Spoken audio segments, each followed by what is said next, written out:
Good morning. It's another bright sunny day in Afghanistan. We're kicking things off in Kabul today, the capital. We're starting at the Blue Mosque. You might have realised that we've already been to a Blue Mosque in Mazar, but it's a pretty popular style in all these Persian countries. I've seen a lot of them over the years. This is quite a small one comparatively, I think. It's about a quarter of the size of the one we saw in Mazar. I think probably the most interesting thing to note here, though, is that a second ago, there's quite a lot of women around. And from other content creators and other content I've watched, people say that women aren't allowed in public spaces and that you don't see any of them. I think that might be something that's changed quite recently. My guide Hussein was saying when we were in Balkh the other day, it's the first time he's ever seen women in the tourist destinations there. So hopefully that's a sign of progression. I mean, it's small gains, right? But it's better than nothing. This mosque here is mostly used by the Shia Muslims in Kabul. It's a majority Sunni town, but this one's used by the Shia Muslims, and you can see the tile work is very similar to the other ones that we've seen. They love the colour blue here in all these countries. Anyway, the plan for the day is to cruise around Kabul for a bit, so I think we're going to go and check out the Babar Gardens, I think they're called. I've probably got that completely wrong, and the bird market, and then we'll see what time it is after that. But hopefully we'll get to check out a lot of the city. So we've just been to Kabul's biggest museum, and you can see here it looks pretty nice, right? But it actually got completely toasted in like the 90s and the early 2000s when Kabul was basically in one big civil war. There was a lot of warring tribes at that time trying to seize power after the Soviet Union left. And obviously it's the Taliban who came out on top, and they were in control until the Yanks showed up. So this, sadly, got completely destroyed in the process. But the Germans came to the rescue, of all people. They came and funded the rebuilding of this, the restructuring, and they pumped like a load of money into it. And then a lot of the other exhibits in there have been funded by other sort of neighbouring countries. So India funded some of the exhibitions, Japan helped fund a lot of it. But my favourite thing is the contrast between that and the British. So we lived up to our reputation, and instead of funding a lot of this stuff, we've stolen a lot of their artefacts. About 75% of what used to be in the museum is gone. A lot of that was stolen and looted by people in Afghanistan. A lot of it was also just taken by the Brits. So we really live up to our reputation everywhere we go. Also, you might have noticed that I'm dripped out now. I got my camise back from Old Boy, and he's done a bang-up job, to be fair. It's a very simple design. We've got the buttons on the shoulder.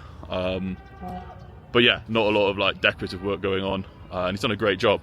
The only sort of downside is that I'm still wearing these huge clomping boots, which contrasts pretty hard with the nice delicate camise I've got now. I've got probably the oldest, muddiest boots in the world, so maybe we'll sort some sandals out.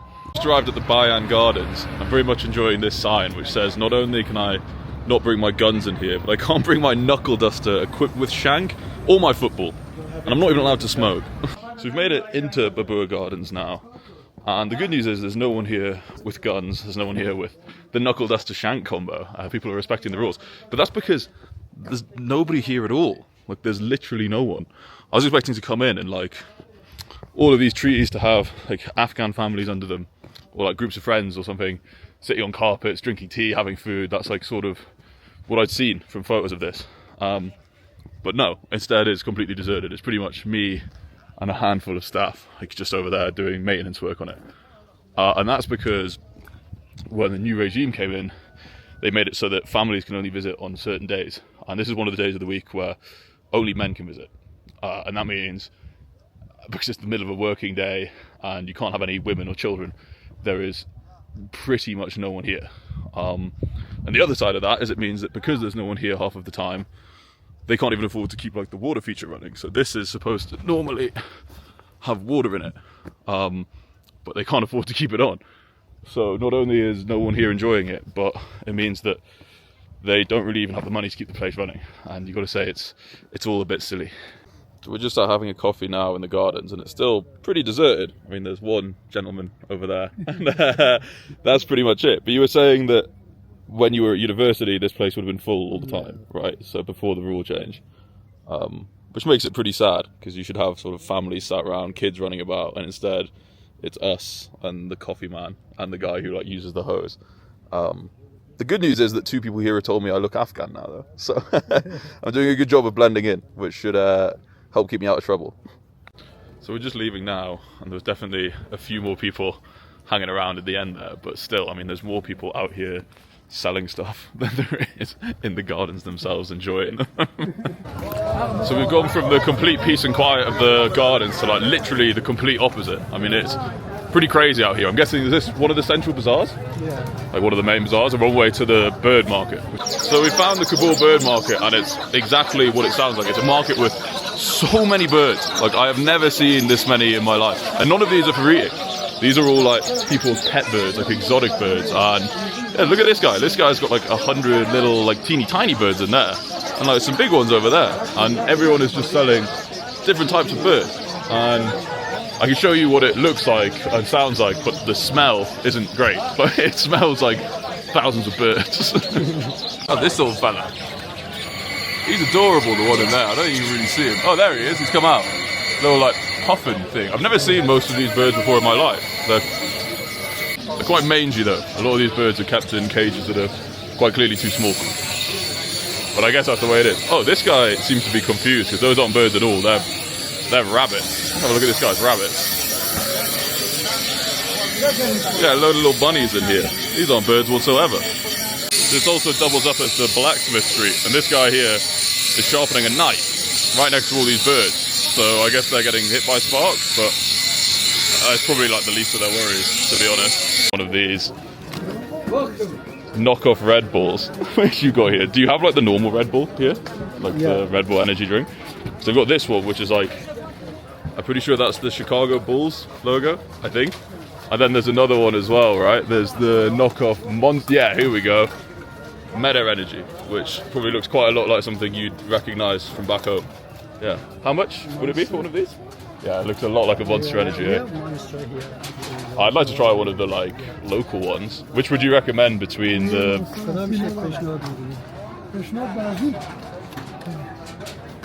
Ginseng Energy? Yeah. This is the best one? Yeah. You think this is best? Energy. Because it's a local company. Oh, that's a local company. When you can find some energies in Dubai, which is pomegranate juice. I see, it's sort of pomegranate juice. How much would it be to get these two?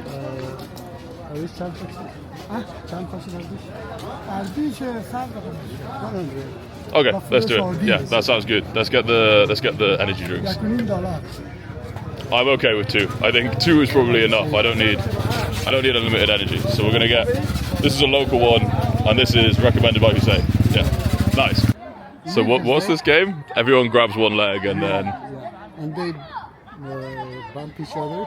Oh, and they try and knock each other over? Yeah. That's such a funny game. That kid's gone down already. He's not very good at this. But they do not just not. Just throw each other on the ground. Even elders sometimes play this game. It looks like fun. I like it. Yeah, that's very cool. We've walked in and there's just all these kids playing this game. What's it called? Is there a name or is it just like something people play? Actually, we have a Persian name. I now do not remember it. We call it Versailles. Versailles. Yeah. Versailles. So that's what they're playing, the game where you hold one leg. That's a funny game. Assalamu alaikum. I do speak English. I am English. Yeah, mashallah. Nice Where to meet you. I'm from England, Newcastle. From England. If you know. What are you doing here? Just a tourist. You're a tourist? Tourist. Yeah, I've been here for the last couple of days. What do you think about this park? Is it? I love it. In your life? It's yeah, it's very different to parks back in London. I think there'd be a lot more people if we were in like Hyde Park in London at the moment. It's cool though. It's nice to see all these kids play. This game is very funny. I like it a lot. Yeah. What's your opinion about these bikes? They look like naughty boys to me. Yeah. I think that you didn't saw any bike like this in your life before. No, I've never seen people playing this game. Like this? This is not a game that we play in London at all. This game is very difficult. Yeah? You play? Yeah, I played it before, but now I'm free. Yeah, now you don't have There to play are no anymore. problems that we have to remove. No. Nice. So are you from Kabul? Yeah, I'm from Kabul, but I live in Kabul, but I'm from Badakhshan province now. Okay, Yeah. nice. So you visiting? Yeah, I'm visiting here now. So today's Thursday, and I'm here just for seeing this park. Oh, amazing. And how are you finding it? You enjoying? Yeah, I enjoy. So it's clear that every boy that come here have to enjoy from this nature. Of course, of course. No, you speak very good English as well. What's your name? Thank you. Thank you. My name is Muhammad Ahmad. Mohammed Ahmad. I'm Kurt. Nice to meet you. Coach. Where did you learn English?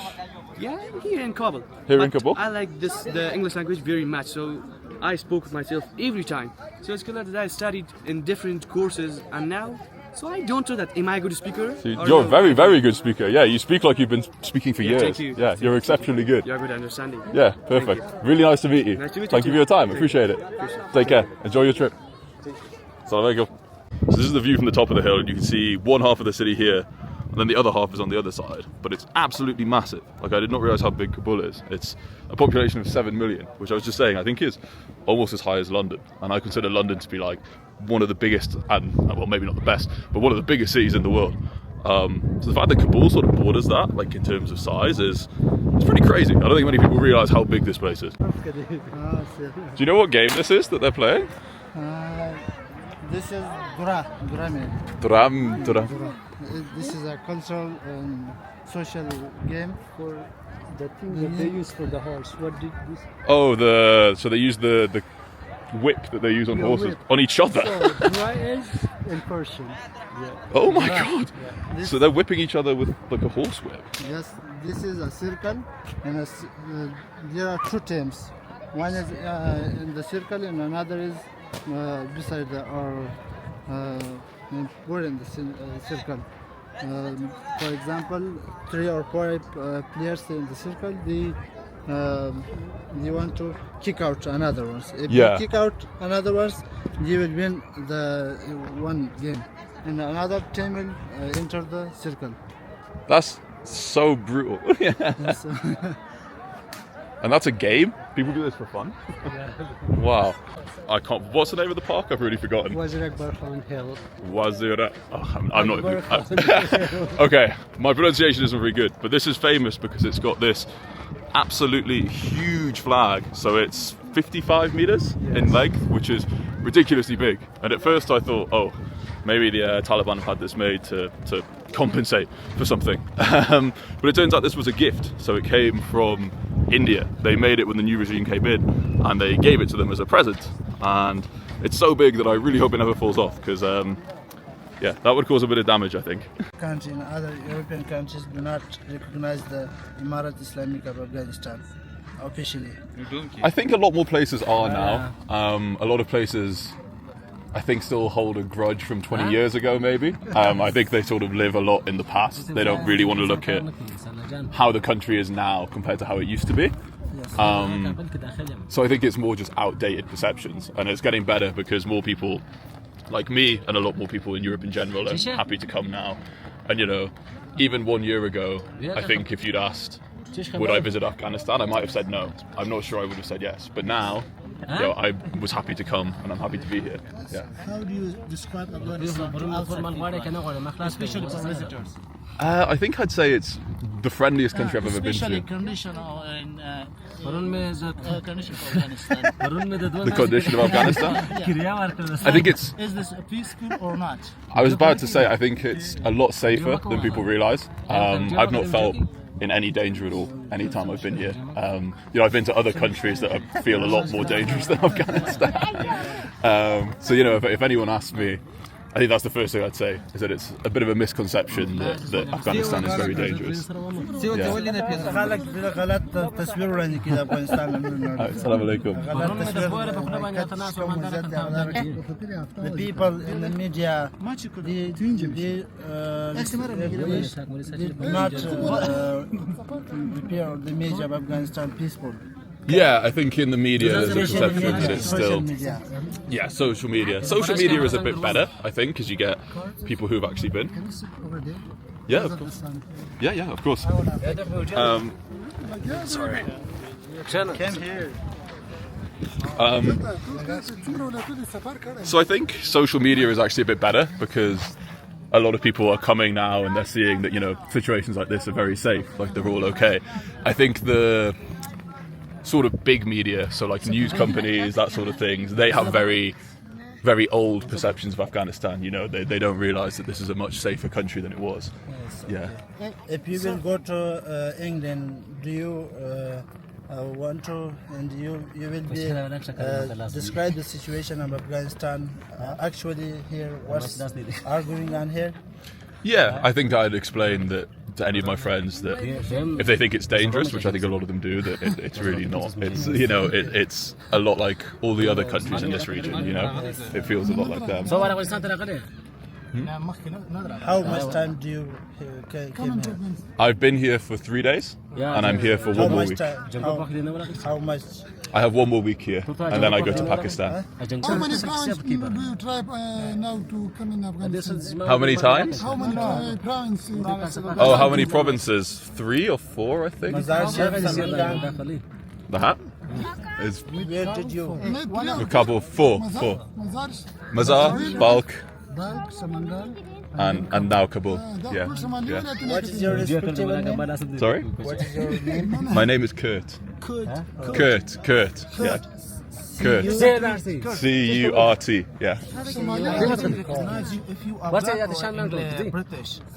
Your faces will last your hours, and your clothes also your height. Your recognition is so hard for Afghan people. Really? I guess this is the giveaway. Do you want to again come into Afghanistan? I would love to come back to Afghanistan. There's a lot of places I want to see. He says, why do you make these tattoos? Some of it has meaning to me. So some of it is about my family, about my friends. Some of it are just patterns I like. In Europe, it's very, very common to have tattoos now. The majority of people have them, especially my age. Most people have them. ده مش په مذهب مش په کلتور کې دا ډېر عام دي مش خلک استعمال دي ته په کوم مذهب یې؟ د سپین مذهب خاصیه کنه تا د معلوم نشته How many times do چېرته لپاره تشویق څه خیر رسول دی خو دغه پنځه تایید ته راولي تا ته وایم دا پنځه تایید راولي په افغانستان باندې How many times do کار سره خراب How many times do you want to stay here in Afghanistan? He says how much time do you want to stay here? How long? I want to stay one more week. 1 week. 1 week. 1 week, yeah. How much time? Do you intend to go Kandahar or Helmand or Uruzgan? کندهار ته بوزو Not on this trip. I'd like to come back though, because I hear that's worth coming to. Which province do you plan? I plan on going to Bamyan and Bandamir, and then coming back to Kabul, and then I leave to. امریکا هم ډېره Oh, is it still snowy now? Yeah, it's still. اوس نو زه د کندهار یم اوس نو زه د کندهار یم Yes. Oh, really? You're from Kandahar? کندهار Nice. Nice. But do you live here now? Kurt, do you want to go to Kandahar مكتب Helmand, نادي or وين؟ another province? On another trip, I think so. Yeah. I don't have time this time, but I'd like to come back to Afghanistan Do definitely. you have a special media page? Social media page? Instagram. I have an Instagram. Yeah. Instagram. Yeah. Jones Jones World. JONESWORLD. Jones World. That's Try me. to the province, try to the province to car or airplane. Yeah. I like your hat a lot. Yeah. کندهار ته تللی کندهار ته You want the camera? Came with me. Go with you? Okay. Very nice to meet you. Thank you very much. Thank you. Manava. دی به ټینکو ډېر خوشاله